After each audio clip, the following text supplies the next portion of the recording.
وقت گزرتا رہا، علی رضا خان انتظار کر رہے تھے کہ کمک برطانیہ سے آ جائے. اتنے میں کمک برطانیہ کی آ گئی. وہ ان کو لے کر انگریزوں ان کو رہا کر کے علی رضا خان نے بھی کہا کہ افغانستان میں گزارا نہیں ہے. آج بھی دروازے بند ہے. شیعت ہی اسلام ہے. سبحان. دنیا تو کہہ رہی شیعہ کب بڑھے، وہ شیعت ہی چلی آ رہی ہے. نوح علیہ السلام تو اسلام بھی شیعہ تھے، ابراہیم علیہ السلام بھی شیعہ تھے. درست. جو ہمارے اہل سنت برادران کے وہ بھی شان علی، شان ابو بکر، شان عمر، شان ابو علی، شان معاویہ، شان علی، یعنی دنیا میں ہے تھے ہی شیعہ. ایک پیروکار منفی، ایک پیروکار حسینی، ایک مثبت. اسی زمانے میں علی رضا خان نے کہا کہ میں افغانستان چھوڑ کے آپ کے ساتھ جانا چاہتا ہوں. انہوں نے ہندوستان پورا، اس کو پورا متحدہ ہندوستان تھا، دکھایا. نواباں والا، فیصل آباد میں نوابوں والا وہ جگہ دکھائی. پھر حیدرآباد دکن دکھایا، پھر لاہور دکھایا. علی رضا خان پہلا پڑاؤ قزل باشوں کا 1848 میں رنجیت سنگھ کی موت ہے 1839 میں 39 میں. پھر انگریزوں کا پورا لاہور پہ قبضہ ہوا. پھر انگریزوں ان کو لے گئے پشاور میں. پہلی مسجد ہماری جو اسناد شریف بنی وہ بھی قزل باشوں نے بنائی. پہلا سجدہ جو ہوا پشاور کے اندر وہ بھی آج بھی مسجد قائم دار میں، جس میں بم دھماکہ ہوا تھا، 50 لوگ شہید ہوئے تھے عمران خان کے دور میں. وہ بھی مسجد قزل باشوں نے بنائی. پھر حیدرآباد، دکن، ہندوستان پھراتے پھر لاہور میں یہ جو مبارک حویلی جس کی تاریخی حیثیت ہے، اکبر بادشاہ یہاں آتے تھے، انہی کے نام پہ اکبری گیٹ ہے. ہاتھی پہ آتے تھے. حویلی کے مبارک کس لیے دروازے اونچے ہیں کہ سواری سمیت اندر جانا جائے. سبحان. پھر یہاں سے سرگے جاتی تھی بادشاہ شاہی قلعے میں، نیچے سرگے جاتے. اب اسٹیٹ گیسٹ ہاؤس تھا رنجیت سنگھ کے زمانے میں، یہ شاہی قلعہ، مبارک حویلی، مبارک حویلی، اسٹیٹ گیسٹ ہاؤس غیر ملکی مہمانوں کو یہاں ٹھہرایا جاتا تھا. شاہ شجاع جب افغانستان میں مظہور ہوا، بادشاہ تو افغانستان تھا، وہ بھی رنجیت سنگھ کے زمانے سے یہی رہا. اسی بادشاہ سے، شاہ شجاع سے کوئی نور ہیرے کا وعدہ کیا. رنجیت سنگھ نے اس سے چھینا ہیرا. پھر وہ اچھال رہا تھا ہیرا، موٹا کوئی نور ہیرے کو اچھال رہا تھا. اور شاہ شجاع سے پوچھا اس کی قیمت کتنی ہے؟ اس نے کہا اس کی قیمت لاٹھی ہے. لاٹھی سے میرے بزرگوں نے لیا تھا، لاٹھی سے تو لے رہا، لاٹھی سے کوئی تیرے سے لے رہا. اللہ اکبر. وہی ہوا کہ انگریزوں نے وہ ہیرا چھینا. وہ ملکہ وکٹوریہ کے تاج میں جڑا گیا. برطانیہ میں ملکہ کے تاج پوشی کے جب انگریز آئے دیکھنے کے لیے کہ ہیرا کوہ نور کہاں سے برآمد ہوا تھا، اس حویلی میں، مبارک حویلی، یہ علی رضا خان کو الاٹ ہوئی تھی. انہوں نے کہا تھا لاہور کو ایسی جگہ داؤ جہاں بادشاہ رہتے ہوں، اس لیے کہ اس حویلی میں بادشاہ کا ذکر کرنا تھا. پھر یہ شاہوں کا، شہنشاہوں کا، بادشاہوں کا علاقہ تھا. ہاتھیوں پہ سواریاں ان کی، بادشاہوں کی، مغلوں کی ہوں، شہنشاہوں کی ہوں، اوپر چھتریاں ہوتی. پہلی طلائی چھتری قزلباش خاندان نے زلجنا کے ساتھ لگائی. سبحان اللہ.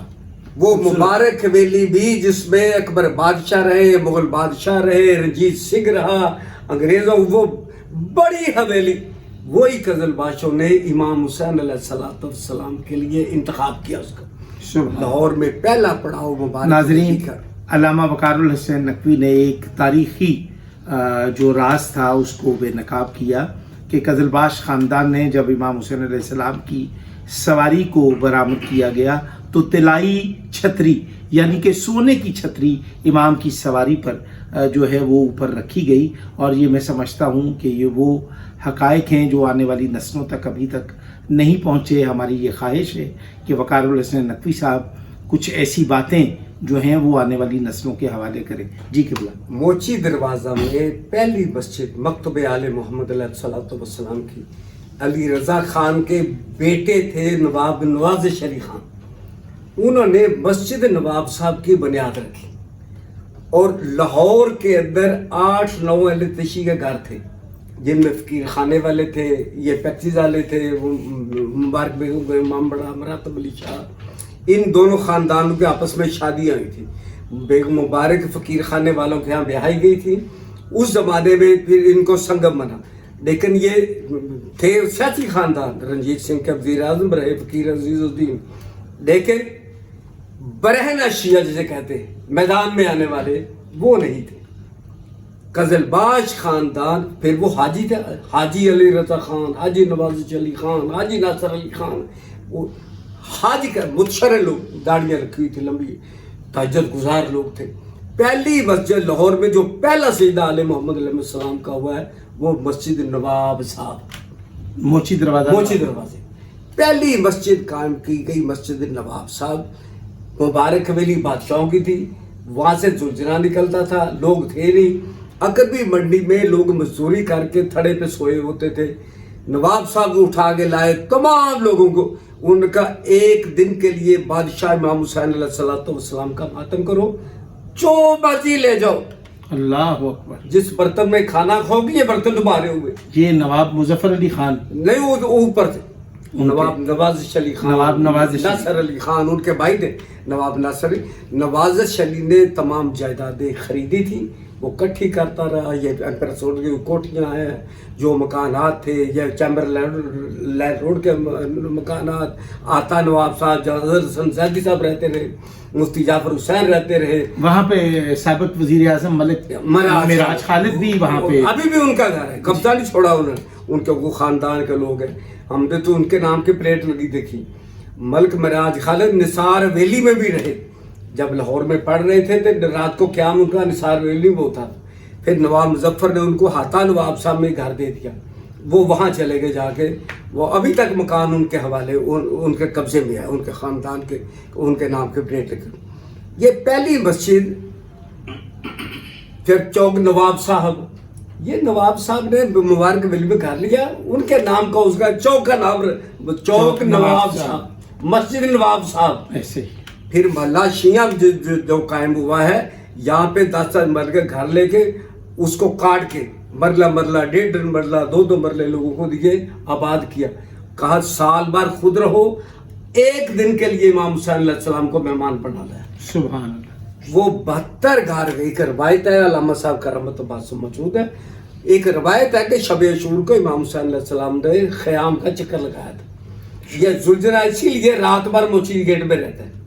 پھر تمام امام بارگاہوں میں جاتا ہے, نکلتا ہے, جاتا ہے, نکلتا ہے.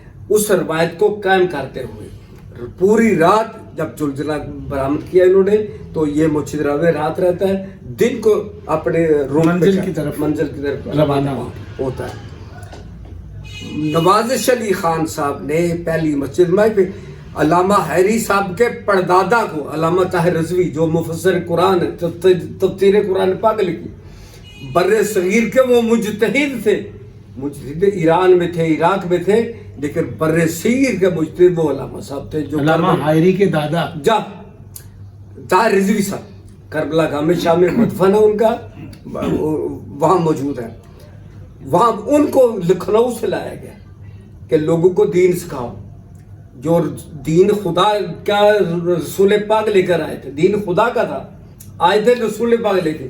آل محمد علیہ السلام نے اس کی ترویج کی تھی. امام حسین علیہ السلام نے کربلا میں اس دین کی حفاظت کی تھی, اس دین کو محفوظ کیا تھا. وہ علامہ صاحب رضوی صاحب پھر مسجد نواز کی بنیاد جب رکھنے لگے, تمام روسو شہر کو بلایا کہ پہلی مسجد میں قائم کر رہا ہوں.